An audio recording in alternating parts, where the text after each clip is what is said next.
নমস্কার, আমি সুমি কিচেন থেকে সবাইকে স্বাগতম।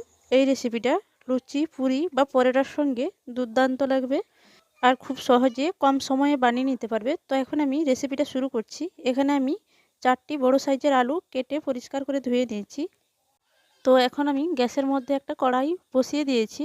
দিয়ে দিচ্ছি সরষের তেল 3 টেবিল চামচ। দিয়ে দিচ্ছি সামান্য একটু কালো জিরে আর মৌরি। তো এগুলোকে আমি একটু লাল করে ভেজে নিচ্ছি। মৌরি আর কালো জিরেটা লাল হয়ে এসেছে। এখন আমি দিয়ে দিলাম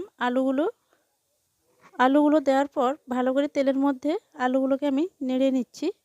নেড়ে নেওয়ার পর এখন আমি দিয়ে দিচ্ছি সামান্য একটু হলুদ আর একটু লবণ আর হলুদটা দেওয়ার পর ভালো করে আলুটাকে আমি নেড়ে চেড়ে একটু ভেজে নিচ্ছি। আর আলুটা দেখতেই পাচ্ছ বন্ধুরা, অনেকটাই আমি ছোট ছোট করে কেটে নিয়েছি। আর আলুটা 80% মতো সিদ্ধ করে নিতে হবে। এখন আমি 5 মিনিট মতো আলুটাকে ভালো করে তেলের মধ্যে ভেজে নিয়েছি। আর এখন আলুটা উঠিয়ে নিয়েছি। একই কড়াইয়ে আমি কড়াইটা একটু পরিষ্কার করে ধুয়ে নিয়েছি। দিয়ে দিলাম আবারও সরষের তেল 3 টেবিল চামচ।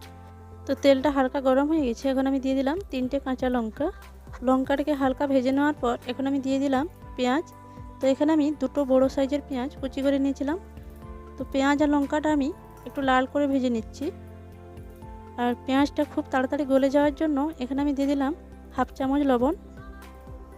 তো বলে রাখি বন্ধুরা, এই রেসিপিটা তোমরা একবারে অল্প সময়ের মধ্যে বানিয়ে নিতে পারবে আর খেতে দুর্দান্ত স্বাদ হয়। তো পেঁয়াজটা বাদামি কালার হয়ে এসেছে। এখন আমি দিয়ে দিলাম হাফ টেবিল চামচ হলুদ। তো হলুদটা পেঁয়াজের সঙ্গে আমি হালকা একটু নেড়ে নিচ্ছি। হলুদটা হালকা নেড়ে নেওয়ার পর এখানে আমি দিয়ে দিলাম আদা, রসুন আর জিরার পেস্ট। তো আমি এখানে খুব বেশি মশলা ব্যবহার করিনি, অল্প একটু মশলা নিয়েছি। মশলাটা দেওয়ার পর গ্যাসের চুলাটা লোতে রেখে মশলাটা আমি 2 মিনিট মতো ভালো করে ভেজে নিচ্ছি। তো মশলাটা 2 মিনিট মতো ভেজে নিয়েছি। এখন আমি দিয়ে দিলাম সামান্য একটু জল। তো জলটা দেওয়ার পর মশলাটাকে ভালো করে আমি কষিয়ে নিচ্ছি। আর কালারের জন্য তোমরা এখানে লঙ্কার গুঁড়ি ব্যবহার করতে পারো, আমি কোনো এখানে লঙ্কার গুঁড়ি ব্যবহার করব না। তো দিয়ে দিলাম এরপর ভেজে রাখা আলুগুলো দেওয়ার পর মশলার সঙ্গে আলুগুলোকে ভালো করে আমি কষিয়ে নিচ্ছি। তো আলুটাকে আরও আমি 2 মিনিট মতো ভালো করে কষিয়ে নিচ্ছি। তো বন্ধুরা, তোমরা অনেকে অনেক রকমভাবে আলুর দম বানিয়ে থাকো। তো আজ আমি আলুর দমটা যেভাবে বানিয়ে দেখালাম, তো তোমরাও একবার বাড়িতে এইভাবে ট্রাই করে দেখতে পারো।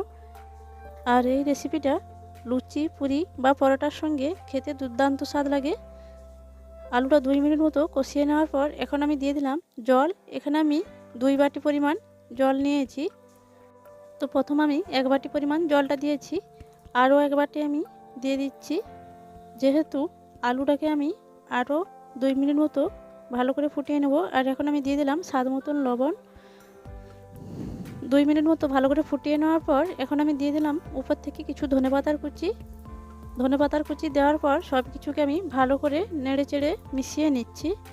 আর দেখতেই পাচ্ছ ঝোলটা অনেকটাই কমে গেছে। তো আলুর দমটা আমার পুরোপুরি কমপ্লিট হয়ে গেছে। এই পর্যায়ে আমি গ্যাসের চুলাটা বন্ধ করে দেব। তো বন্ধুরা, আজকের রেসিপি কেমন লাগলো কমেন্ট করে জানাতে ভুলবেন না। ভালো লেগে থাকলে লাইক, কমেন্ট, শেয়ার করার অনুরোধ রইল। এর পরবর্তী ভিডিও দেখার জন্য আমন্ত্রণ থাকলো। ততক্ষণ ভালো থাকবেন, সুস্থ থাকবেন। ধন্যবাদ।